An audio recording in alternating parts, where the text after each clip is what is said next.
Assalamualaikum warahmatullahi wabarakatuh. Apa kabar sahabat Amirul Mukminin? Semoga semua dalam lindungan Allah Subhanahu wa taala. Unta yang berbicara tentu saja dianggap sebagai hal yang mustahil.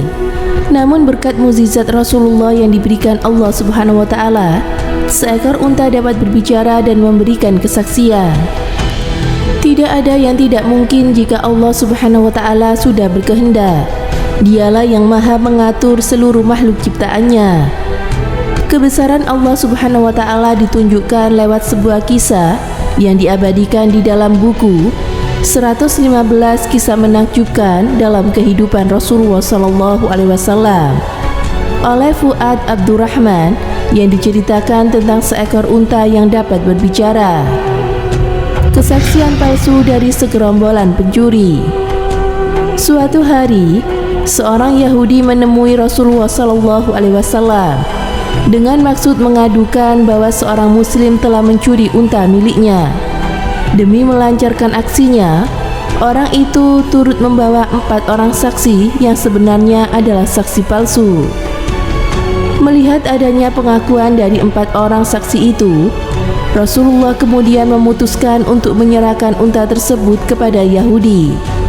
Sementara seorang muslim yang dituduh sebagai pencuri harus mendapatkan hukuman berupa potong tangan. Mendengar putusan itu, tentu saja si muslim merasa sedih dan juga kaget. Ia tidak merasa mencuri karena unta tersebut memang miliknya. Lantas ia mengangkat kedua tangan dan mengangkat kepalanya sebelum hukuman itu dijatuhkan kepadanya. Ya Allah, Engkau maha mengetahui bahwa aku tidak mencuri unta itu, ucapnya seraya meminta pertolongan kepada Allah Subhanahu wa taala. Usai berdoa, ia kemudian berkata kepada Rasulullah, "Wahai Rasulullah, sungguh keputusanmu itu benar, namun aku mohon sebelum tanganku dipotong, mintalah keterangan dan kesaksian dari unta itu." Kemudian Rasulullah bertanya kepada seekor unta yang tengah menjadi perebutan itu, "Hai unta, milik siapakah engkau?" Dengan kebesaran Allah, unta itu kemudian bisa berbicara dan menjawab pertanyaan Rasulullah. "Wahai Rasulullah, aku adalah milik orang muslim itu, dan sesungguhnya para saksi itu palsu semua." Mendengar kesaksian dari unta itu, Rasulullah sallallahu alaihi wasallam berkata, "Wahai muslim, katakan padaku, apa yang kau lakukan hingga Allah menjadikan unta itu bisa bicara?" Ia lantas menjawab, "Wahai Rasulullah, di malam hari aku tidak tidur sebelum membaca sholawat kepadamu 10 kali. Rasulullah Shallallahu Alaihi Wasallam berkata, "Kau telah selamat dari hukuman potong tanganmu di dunia dan selamat dari siksa di akhirat berkat sholawat yang kau baca untukku." Masya Allah, itulah salah satu tanda kebesaran Allah Subhanahu wa taala yang bisa membuat unta itu berbicara atas izinnya, dan orang muslim itu selamat berkat selalu mengucapkan sholawat sebelum ia tidur. Semoga kita bisa mengambil hikmah dan pelajaran dari kisah tersebut. Semoga bermanfaat. Wallahu a'lam bishawab.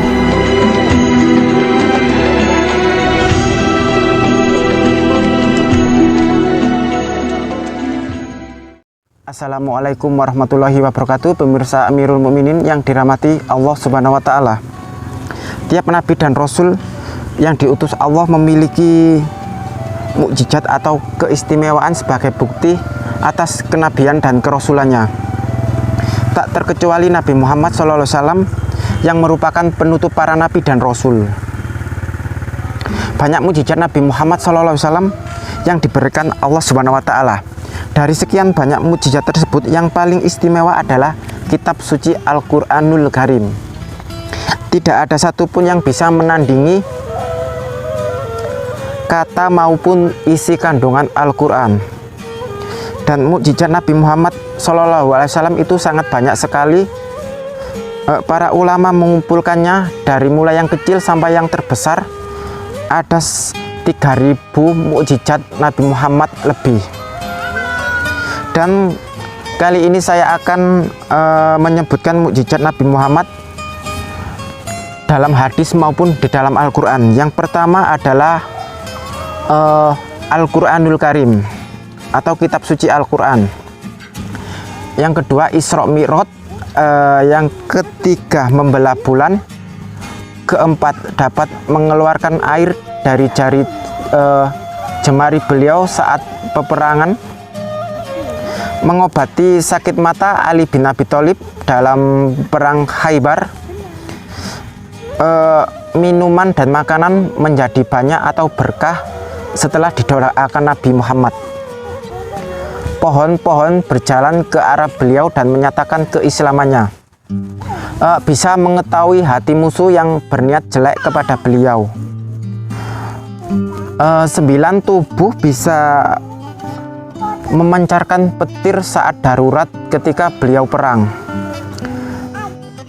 Dan Rasulullah memberikan hal-hal gaib yang kemudian terbukti kebenarannya di zaman beliau sampai akhir zaman. Dan mukjizat beliau itu membuktikan kebenaran bahwa beliau adalah benar-benar seorang utusan Allah. Dan fungsi mukjizat beliau adalah mengalahkan argumentasi orang-orang kafir baik di masa beliau hidup maupun setelah beliau wafat sampai akhir zaman. Semoga memberi manfaat. Wassalamualaikum warahmatullahi wabarakatuh.